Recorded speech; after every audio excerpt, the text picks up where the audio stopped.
Vamos abrir as nossas Bíblias no livro de 2 Samuel, capítulo 9. 2 Samuel, capítulo 9, versículo 1 até o versículo 8. Disse Davi: resta ainda porventura alguém da casa de Saul, para que use eu de bondade para com ele, por amor de Jonatã? Havia um servo na casa de Saul, cujo nome era Ziba. Chamaram-no que viesse a Davi. Respondeu-lhe o rei: és tu Ziba? Respondeu: eu mesmo, teu servo. Disse-lhe o rei: não há ainda alguém na casa de Saul para que use eu da bondade de Deus para com ele? Respondeu Ziba ao rei: ainda há um filho de Jonatas, aleijado de ambos os pés. E onde está? Perguntou-lhe o rei. Ziba lhe respondeu: está na casa de Maquir, filho de Amiel, em Lodebar. Então mandou o rei Davi trazê-lo de Lodebar, da casa de Maquir, filho de Amiel. Vindo Mefibosete, filho de Jonatas, filho de Saul, a Davi, inclinou-se prostrando com o rosto em terra. Disse-lhe Davi: Mefibosete. Ele disse: eis aqui o teu servo. Então lhe disse Davi: não temas, porque usarei de bondade para contigo, por amor de Jonatas, teu pai, e te restituirei todas as terras de Saul, teu pai, e tu comerás pão sempre à minha mesa. Então se inclinou e disse: quem é teu servo, para teres olhado para um cão morto, tal como eu? Nós vamos falar um pouco essa noite sobre misericórdia. Misericórdia do Senhor que dura para sempre. Eu já vou adiantar no Salmo 136, nós temos ali 26 vezes a palavra: a tua misericórdia dura para sempre. A misericórdia do Senhor dura para sempre. E nós vamos ler um pouco aqui, nessa mensagem maravilhosa de Mefibosete. Uma figura de Davi para com Mefibosete, do mesmo jeito de Deus para conosco, da mesma forma. Só para nós ficarmos dentro da história, com o envelhecimento de Samuel, todo mundo sabe, Samuel era profeta e sacerdote. Ele introduziu os filhos dele como sacerdotes. Só que os filhos deles, diz a palavra de Deus, que eles não seguiram o caminho de Samuel. Eles faziam coisas erradas. E aí o povo pediu um rei. E o Senhor mandou Samuel ungir a Saul como rei. Só que dentro de algumas ordens que Deus deu para Saul, ele desobedeceu. E Deus tirou o reinado de Saul e deu o reinado a Davi.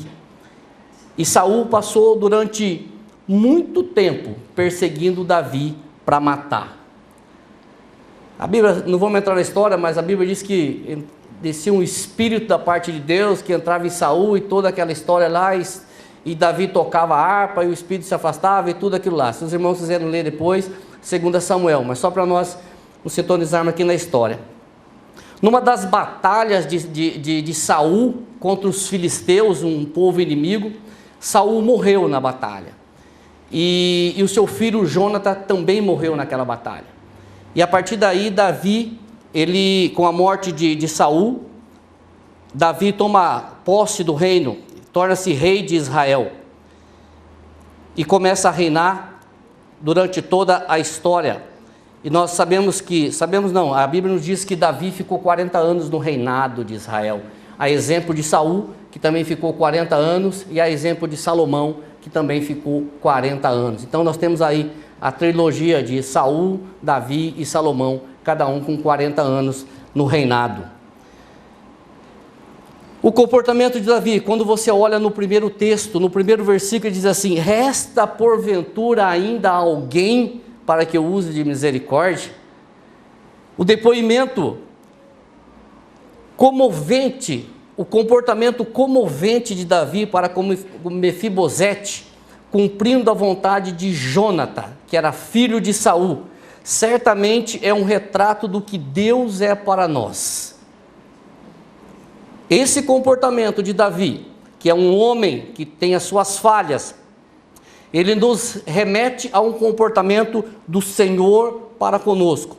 Deus dirige o seu amor aos perdidos por causa de Jesus. Se nós vamos fazer uma comparação ali, Davi dirige o seu amor a Mefibosete por causa de Jônatan. Deus dirige o seu amor para conosco por causa de Jesus. O comportamento de Davi para Mefibosete mostra o comportamento de Deus para com os perdidos.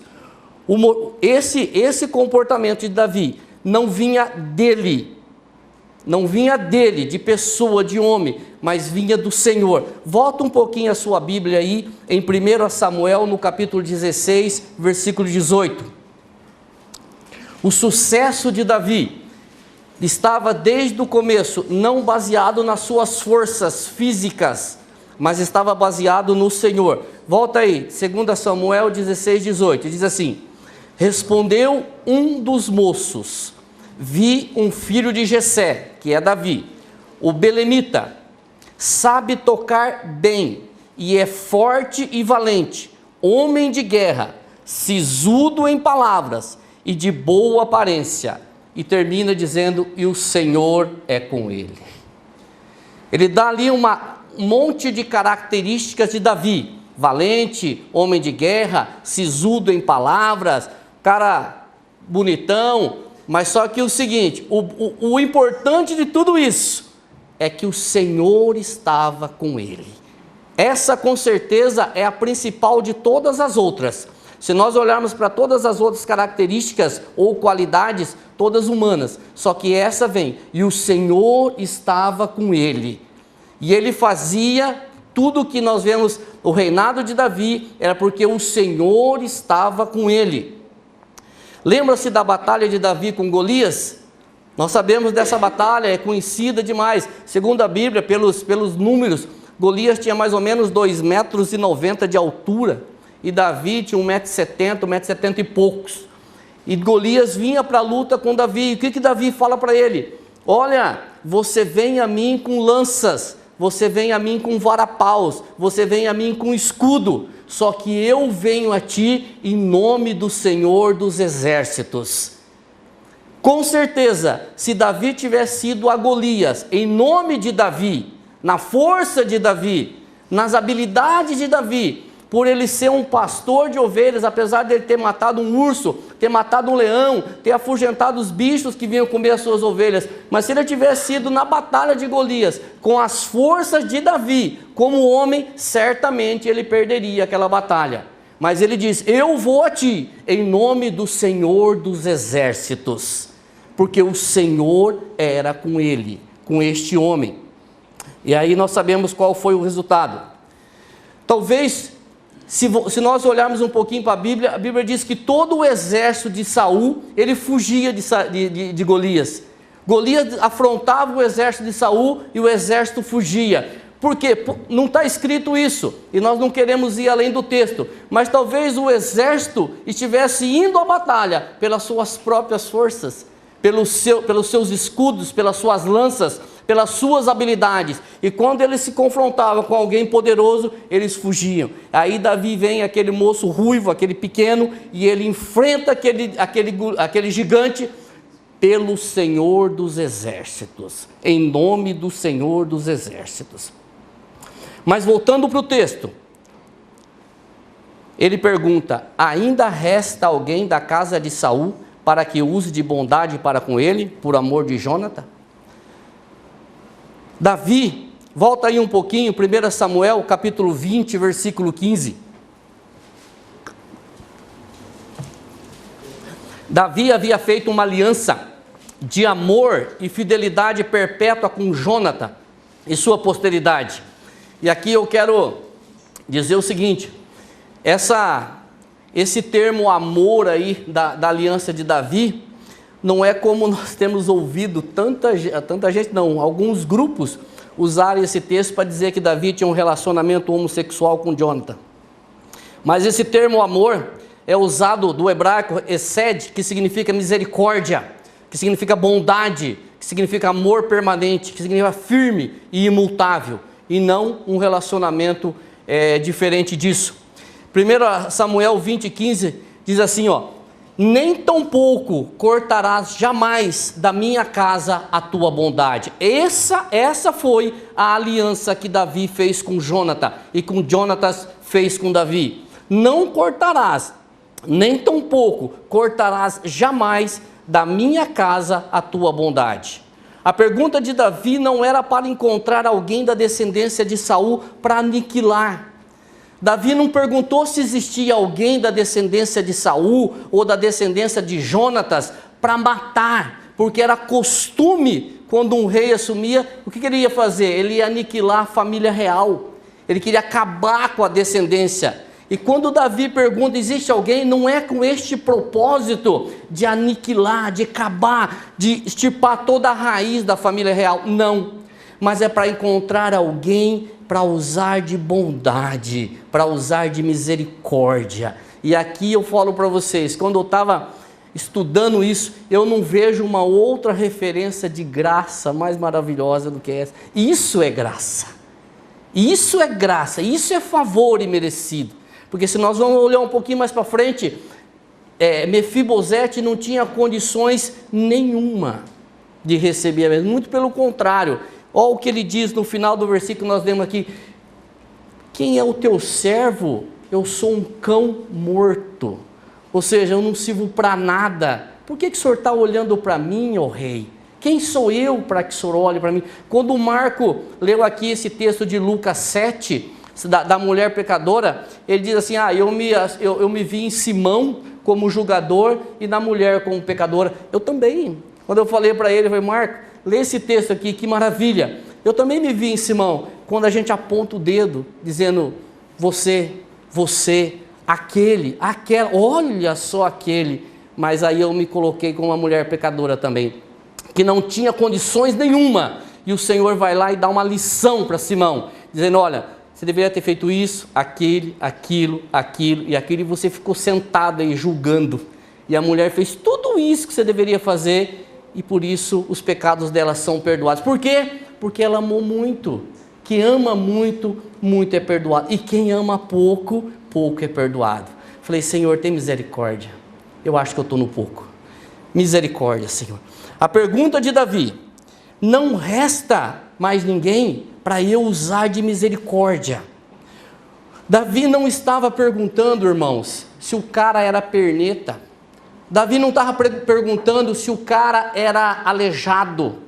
Davi não estava perguntando se ele era gago. Davi não estava perguntando se ele era pobre, se ele era rico, se ele tinha estudos, se ele era de cor, se não era de cor. Davi não estava perguntando se ele era merecedor de graça, se ele era uma pessoa que tinha posses lá em Lodebar, na casa de Maquir. Davi não estava perguntando se ele tinha muitos filhos, se ele tinha muitas esposas. Davi não estava perguntando nada disso. O que ele queria era oferecer, ele queria presentear, ele queria usar de bondade, usar de misericórdia para aquele descendente de Jonatas, para aquele descendente de Saul, neto de Saul, filho de Jonatas. E conosco não é a mesma coisa? Deus procura o homem perdido. Deus procura o homem que não tem condições. E aí eu vou falar para você, eu estava nesta situação. E quantas pessoas que nós conhecemos que precisam reconhecer o Senhor Jesus como teu Senhor e Salvador.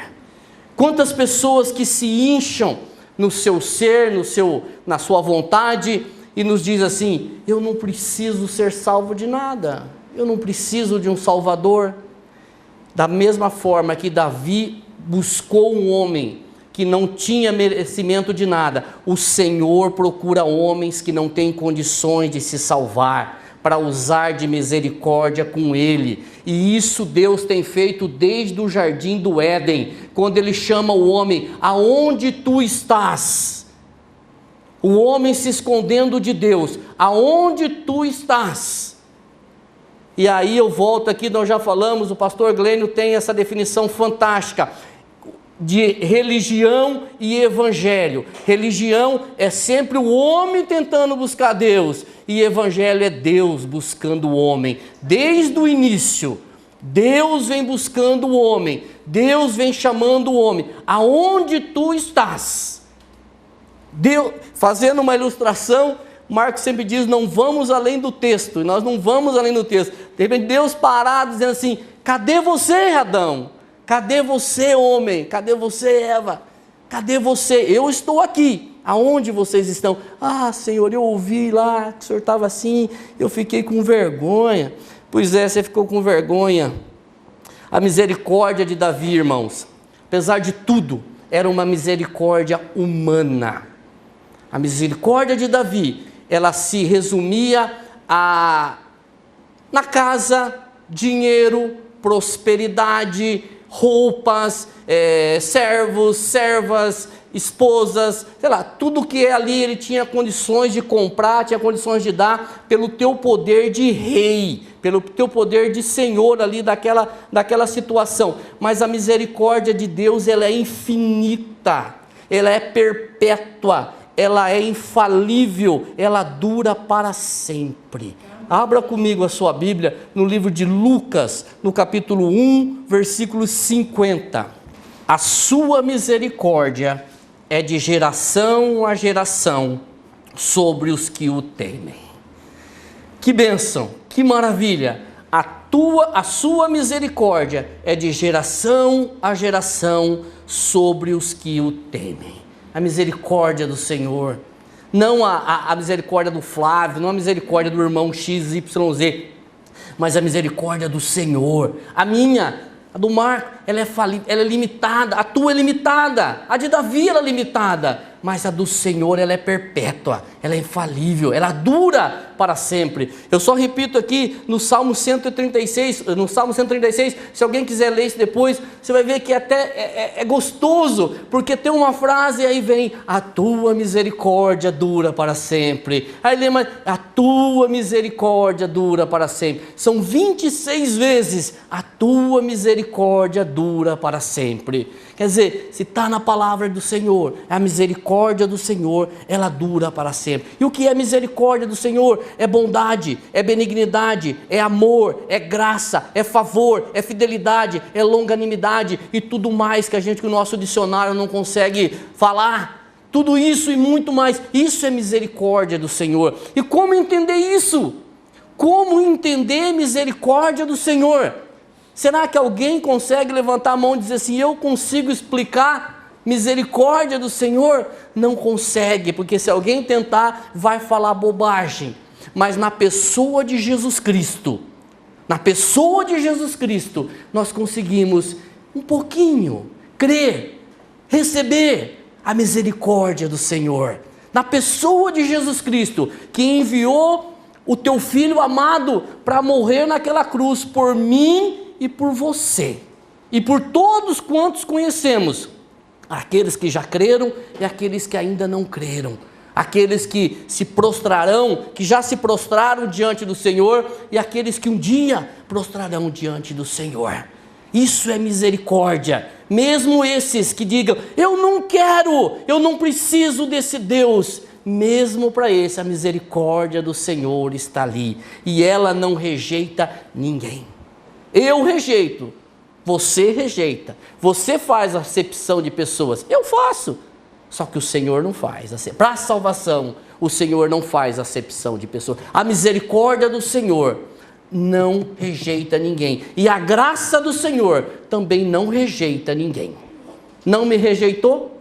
Vai rejeitar quem? Não rejeitou você? Pois é, há uma resposta, irmãos. Quando Davi pergunta, há uma resposta. Há alguém? Aí entra o doutor lá, o senhor Ziba. Tem sim, tem um filho de Jônatan. Ainda há um filho de Jônatan. A pergunta de Davi chega ao extremo. Porventura não existe mais ninguém? Uma procura incansável. Tem certeza? Não existe mais ninguém? Ah, tem um sim. Ainda um filho de Jônatan, um tal de Mefibosete. É interessante que a procura do Senhor pelos seus é da mesma forma. Deus, a Bíblia diz que Ele não dorme, não dormita, não vacila, não fecha o olho.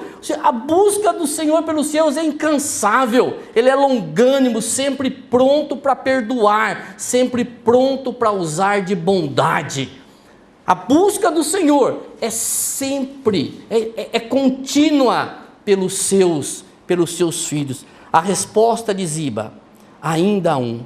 E aí eu pergunto para vocês, se o Senhor perguntasse para nós, e Ele tem perguntado para nós, você, ainda há alguém neste mundo para eu usar de misericórdia? Qual é a nossa resposta? Ainda, Márcio? Há alguém para eu usar de misericórdia? O Senhor está fazendo essa pergunta para nós. Qual é a nossa resposta? Sim, Senhor, há milhares que ainda não se dobraram diante do Senhor. Há milhares, milhões que ainda não se dobraram diante do Senhor. Vai lá, vai chamar eles lá, que o rei está chamando. Ainda há alguém para usar de misericórdia? Ainda há milhares para o Senhor usar de misericórdia.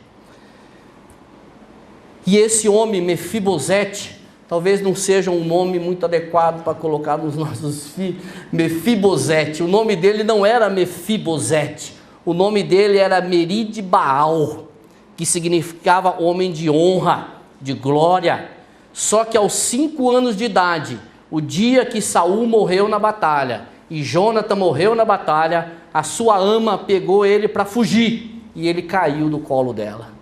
E ficou coxo dos 2 pés, machucado dos 2 pés e não podia mais andar. Desse dia em diante, o nome dele passou a ser Mefibosete, que de homem de glória, de honra, passou a ser vergonha, coisa de vergonha. E aí ele foi morar onde? Em Lodebar, que significa sem pastos, significa lugar árido, lugar sem colheita. Na casa de Maquir, que significa vendido. Então a situação do camarada era boa, né? Sem pasto, vendido, entendeu? Num lugar de tristeza, com vergonha, aleijado.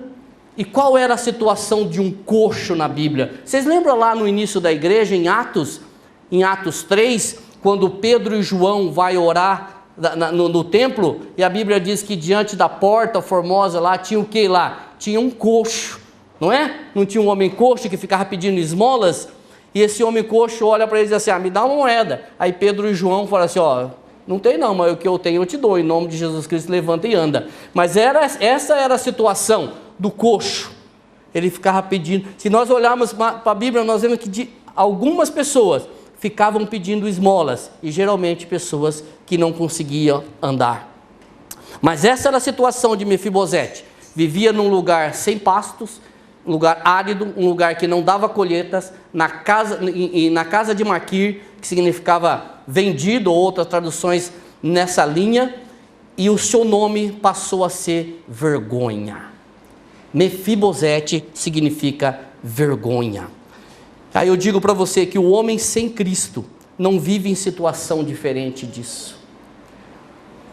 Claudicante, andando manco, tropeçando em uma vida cheia de delitos e pecados. Mas a graça do Senhor alcança o homem perdido, o cura e o faz andar pelos caminhos do Senhor. Da mesma forma que a graça de Davi, que a bondade de Davi foi lá, pegou aquele homem aleijado, sem condições, e trouxe para a mesa do rei. Se você for pegar o texto, ele diz assim, Ziba vai trabalhar na terra. Ziba tinha 15 filhos e não sei quantos servos. Você vai trabalhar na terra, mas Mefibosete vai comer na mesa do rei. Davi foi lá, buscou aquele aleijado, trouxe na mesa do rei. Da mesma forma, o homem que está no mundo sem condições, porque não tem condições, nós precisamos deixar isso muito claro. Nós, homens, mulheres, nós não temos condições de nos salvar. O homem não tem condições de se salvar. as forças do homem, as posses do homem, a intelectualidade do homem, a sabedoria do homem, não pode salvar a sua vida, a sua alma. Ele só pode ser salvo. E aí a gente entra num contraste. É de graça, eu já falei isso um dia. Mas eu quero comprar. Por ser de graça, você não pode comprar. Mas eu pago. Mas o seu dinheiro, todo o seu dinheiro, você não pode comprar algo que é de graça. Porque se fosse para comprar, você poderia desembolsar e fazer um cheque. Mas o teu cheque, o teu ouro, na salvação, não tem valor nenhum.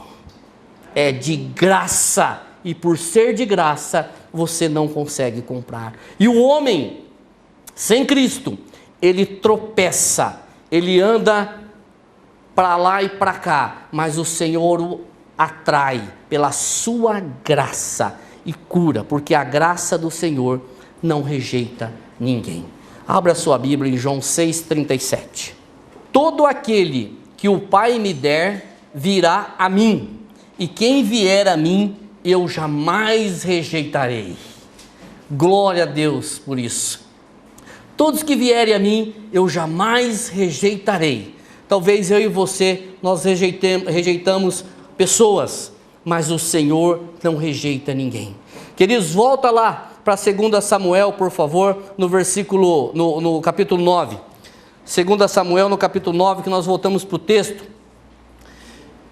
Diz assim no versículo 7, Mefibosete chega à presença de Davi, cheio de temor, e não era para menos, ele tinha que estar com medo mesmo. Por quê? Porque ele era neto de Saul, 2 Samuel capítulo 9, ele era neto de Saul, e ele chega diante de Davi, cheio de temor, e no versículo 7, Davi fala assim para ele, não temas.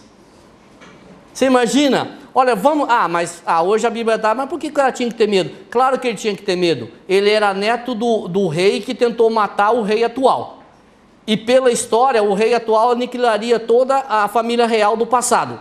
Aí só tem você, só sobrou você. Aí o rei manda te buscar, mas não explica por quê. Aí você chega diante do rei, meu amigo, é o seguinte, fala, dancei. É agora o caldo entornou, você entendeu? Aí o rei fala assim para ele, não temas. Aliviou, né?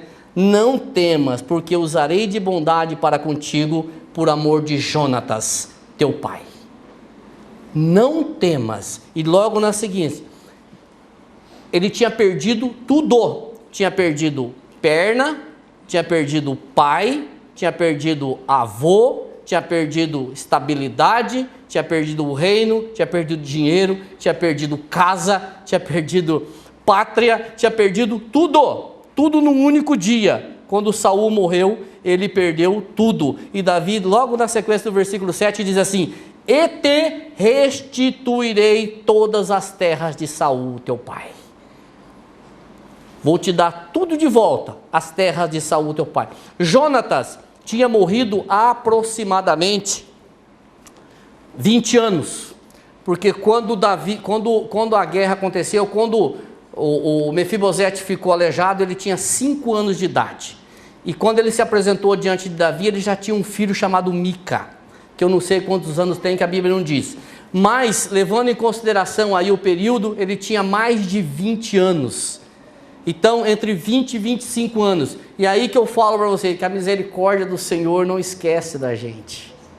20 anos se passaram. E às vezes nós ficamos assim, o Senhor esqueceu de nós. O Senhor se esqueceu de mim. O Senhor não julga a minha causa. O Senhor não olha para mim. Aquele problema que eu apresentei ontem, o Senhor já se esqueceu.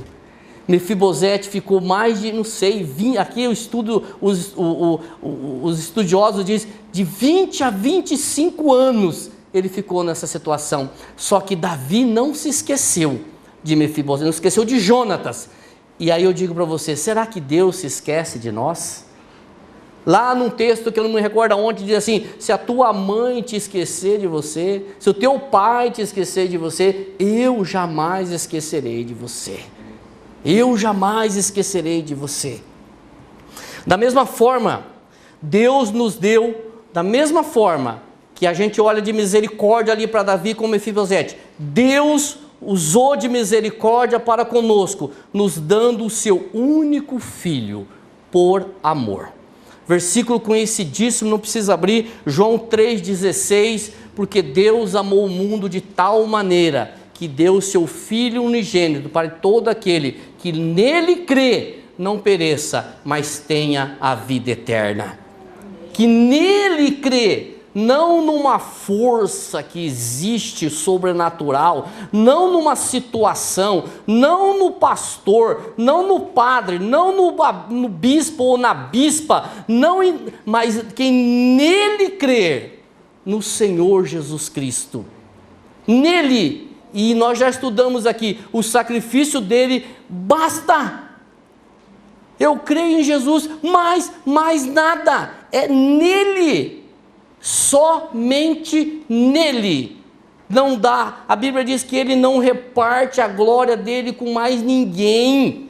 É nele, no Filho, é em Cristo, em quem estão escondidos todos os tesouros. É ele que nos conduz ao Pai. Eu sou o caminho, a verdade e a vida. Ninguém vem ao Pai senão por mim. Só há um mediador entre Deus e os homens, Cristo Jesus. Não há nenhum outro nome embaixo no céu que devemos ser salvo a não ser Cristo. É nele, Cristo Jesus. Deus não deu ninguém mais, mas deu Jesus, para que todo aquele que nele crê não pereça, mas tenha a vida eterna. Em Efésios 2, 4, 5 diz assim: mas Deus, sendo rico em misericórdia, por causa do grande amor com que nos amou, e estando nós mortos em nossos delitos e pecados, nos deu vida juntamente com ele. Nós estávamos diferente de Mefibosete? Pior. Nós estávamos mortos em nossos delitos e pecados. O Senhor nos deu o Filho dele, justamente para nos tirar desse mundo e nos conduzir ao teu reino. A alegre notícia chegou a Mefibosete. Mefibosete, eu tenho uma notícia para você. Venha, o rei está chamando. Será que ele ficou com medo? Não sei. Mas ele foi, porque uma ordem do rei não era para ser contestada, né? Venha, o rei está chamando. Que notícia maravilhosa! E a notícia maravilhosa nós recebemos através de um anjo, lá em Lucas, no capítulo 2, versículo de 8 a 11, que diz assim: havia naquela mesma região pastores que viviam nos campos e guardavam o seu rebanho durante as vigílias da noite. Apareceu-lhes um anjo do Senhor, e a glória do Senhor os cercou de resplendor, e foram tomados de grande temor. O anjo lhes disse: não temais. De novo, não temais, porque eles ficaram com medo. Eu vos trago novas de grande alegria, que o será para todo o povo. Na cidade de Davi vos nasceu hoje o Salvador, que é Cristo, o Senhor. Amém. Que notícia maravilhosa! Nasceu hoje na cidade de Davi o Cristo, que é o Senhor. Nasceu o Salvador, que é Cristo, o Senhor. Não temais, não fique com medo, porque essa é uma boa notícia. Eu não vim aqui roubar suas ovelhas, eu vim trazer uma boa notícia, uma maravilhosa notícia, que nasceu hoje o Salvador de vocês. Venha a Ele. Desde que essa notícia foi enviada a todos os cantos, povos, tribos, raças, a notícia foi enviada e ela está sendo enviada. E qual que é o propósito dessa notícia?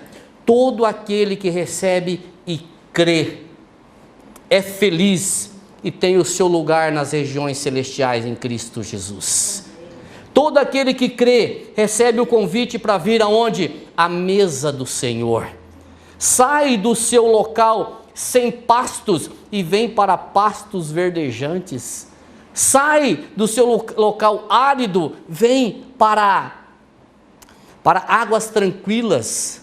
Vem para ser guiado e conduzido pelo cajado e pela vara do Senhor. Para de ficar andando por esse deserto árido e venha para o local onde tem água, onde tem sossego. A Bíblia nos fala no livro de Mateus, é grande, não vamos ler, no capítulo 22, versículo de 1 a 24, sobre as bodas. E o primeiro convite era para aqueles que eram considerados dignos, só que eles não aceitaram. E aí o segundo convite foi para quem? Para mim e para você, os indignos. Venha, vocês que são indignos, venha para as bodas. E aí a nossa tristeza é que muitos desses convidados indignos até hoje não querem vir à festa. Muitos não querem vir à festa. Queridos, da mesma forma que Mefibosete, da mesma forma que Davi se humilhou diante de Saul, lá no passado, Mefibosete se humilhou perante Davi, e da mesma forma é a nossa postura diante do Senhor, é nos humilharmos diante dele. O nosso amigo Ronaldo Lidório, no seu livro Liderança e Integridade, escreve assim: na jornada em busca de uma vida íntegra, a humildade é o claro sinal de maturidade cristã, pois ela em si é fruto da compreensão de nossa total dependência de Deus.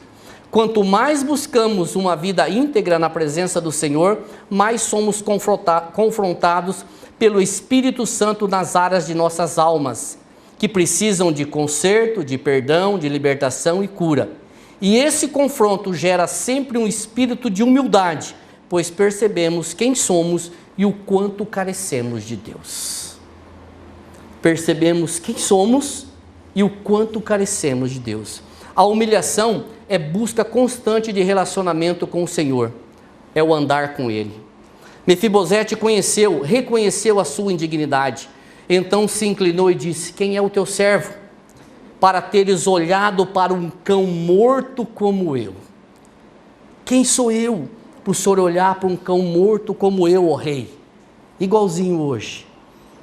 Olha, você sabe com quem você está falando? Tiago 4,10 diz assim: humilhai-vos na presença do Senhor, e Ele vos exaltará. O contrário nunca é de Deus. O contrário nunca é de Deus. Humilhai-vos na presença do Senhor e Ele vos exaltará. Quando nós vemos algo contrário a isso, exaltação no local de humilhação, pode ter certeza que não tem Deus nessa jogada e não tem evangelho aí. Pode ter qualquer coisa, menos evangelho, menos Cristo. Você pode chamar isso de qualquer, até religião. Mas quando você vê a exaltação no lugar da humilhação, primeiro eu vou exaltar para depois eu ser humilhado, isso não é Bíblia, isso não é Evangelho, porque na Bíblia nós vemos: humilhai-vos e Ele vos exaltará. Quem foi o exemplo de humilhação? Quem que se humilhou até a morte de cruz? Não foi o nosso Senhor e Salvador? Se Ele, que é o Criador, que é o Deus encarnado, humilhou-se até a morte de cruz, quem sou eu para me exaltar no lugar da humilhação? Esta é a ordem: humilhai-vos na presença do Senhor e Ele vos exaltará. Se Mefibosete tivesse chegado dando de dedo na cara do rei, dizendo: eu tenho direito, eu quero, eu posso, tinha cortado o pescoço fora. Mas quando ele chegou diante do rei dizendo: quem é esse cão morto para que o Senhor olhe para mim? Não temas, Mefibosete, porque eu vou usar de misericórdia, e você vai comer na mesa do rei, para sempre. Você tem lugar aqui, na mesa do rei, e eu vou só adiantar aqui, que o meu tempo está acabando. Você vai comer aqui, ó, junto com meus filhos. Você vai comer aqui, ó, junto com Absalão, junto com Amon, junto com Edonias, junto com os outros que eu não lembro o nome, mas você vai comer aqui junto com os filhos de Davi. Não vai comer junto com Salomão, que Salomão não tinha nascido ainda, mas você vai comer junto com os filhos de Davi. E o chamado do Senhor é para que nós nos assentemos à mesa. Com quem? Pessoa, com Abraão, com Isaac, com os reformadores, com os evangelistas, com Pedro, com Tiago, com Paulo. Tantas coisas que a gente vai perguntar para Paulo, ó, que lá não entendi não, entendeu? Nós somos convidados a sentar na mesa, da mesma forma que Mefibosete sentou na mesa do rei. Nós somos convidados a sentar na mesa com o Senhor. O caminho, a humilhação é o caminho para aqueles que querem estar com o Senhor. 1 Pedro 5,6 diz: humilhai-vos, portanto, sob a poderosa mão de Deus, para que Ele, em tempo oportuno, vos exalte. Mefibosete ficou na casa do rei, ficou protegido. Queridos, eu quero concluir dizendo que o que Davi fez por Mefibosete, ele não podia fazer. O que Davi fez por Mefibosete, ele não podia fazer. O que o Senhor fez por nós, nós não podíamos fazer.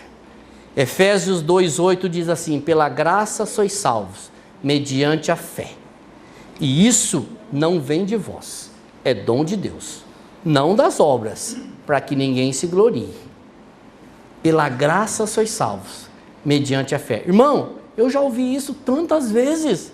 Você falou isso tantas vezes. Então creia, irmão, que é pela graça, pela fé.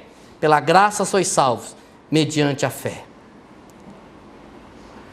O chamado de Jesus é para todos. Vinde. A ordem de Jesus também é para todos. Ide. O chamado de Jesus é para todos. Vinde a mim, todos que estáis cansados e sobrecarregados, e eu vos aliviarei. Tomai sobre vós o meu jugo e aprendei de mim, que sou manso e humilde de coração. O chamado de Jesus é para todos. Glória a Deus. Só que a ordem para ele também é para todos. Ide e pregai o evangelho da criatura. Nós só olhamos o chamado, né? Vinde a mim, mas ele disse, ide e pregai o evangelho. E isso é para mim e é para vocês também. É para todos, todos aqueles que creem. E eu quero colocar aqui, como é de costume na comunidade, algumas aplicações práticas. Fazendo aqui um benchmark do pastor Marco, fazer aqui algumas aplicações práticas. Eu acho fantástico isso, porque a gente vê e vamos para a prática. Primeira prática, primeira aplicação. O Senhor não se esquece de nós. Ele voltará para buscar a sua igreja. Amém. Ele não se esquece de você. Ele voltará para buscar a sua igreja. Não buscar a comunidade cristã de Londrina, nem a primeira igreja batista, nem a assembleia, nem a católica. Mas ele voltará a buscar a sua igreja.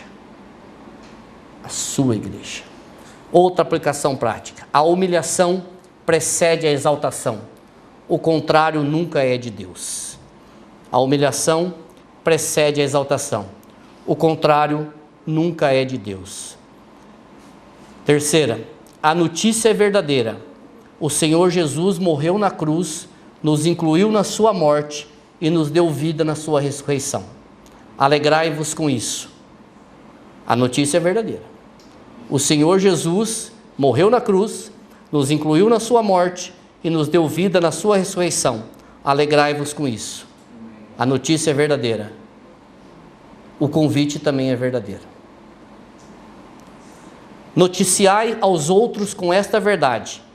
Ainda há lugar na mesa do rei. Ainda há lugar na mesa do rei. E a última. Sejamos portadores das boas novas do Evangelho, sempre como sal da terra e luz do mundo. Sejamos portadores das boas novas, sempre, como sal da terra e luz do mundo. Amém? Amém. Senhor, eu sei que o Senhor é bondoso, maravilhoso, longânimo, perfeito, justo, e que o Senhor tem um amor para conosco que nós não conseguimos compreender. Senhor, a Tua palavra nos deixa claro, nos ensina, nos adverte, nos admoesta, que o Senhor enviou o Seu Filho amado Jesus Cristo para morrer naquela cruz e nos dar, Senhor, nova vida. Pai, muito obrigado, Senhor, por este amor, muito obrigado, Senhor, pela obra, pela pessoa e obra de Jesus Cristo. Obrigado, Senhor, porque nós não merecíamos isso, mas o Seu amor fez isso por nós. Senhor, não deixe que nós percamos oportunidades de anunciar Jesus Cristo às outras pessoas. Pai querido, quantos de nossas famílias ainda estão perdidos? Quantos de nossos amigos ainda não se prostraram diante de Jesus Cristo? Quantos de nossos colegas de trabalho ainda não ouviram falar do Evangelho através da nossa boca? Quantos, Senhor, que ainda não reconhece Jesus como Senhor e Salvador. Pai, que nós, Senhor, sejamos portadores das boas novas, pregadores do Evangelho, anunciadores de Cristo, o Senhor. Pai, muito obrigado, Senhor, porque nós éramos claudicantes, andávamos perdidos, cambaleando de um lado para outro, mas o Senhor nos deu retidão, o Senhor nos deu vida, Senhor, em Cristo Jesus. Em nome de Jesus Cristo, Senhor. Amém.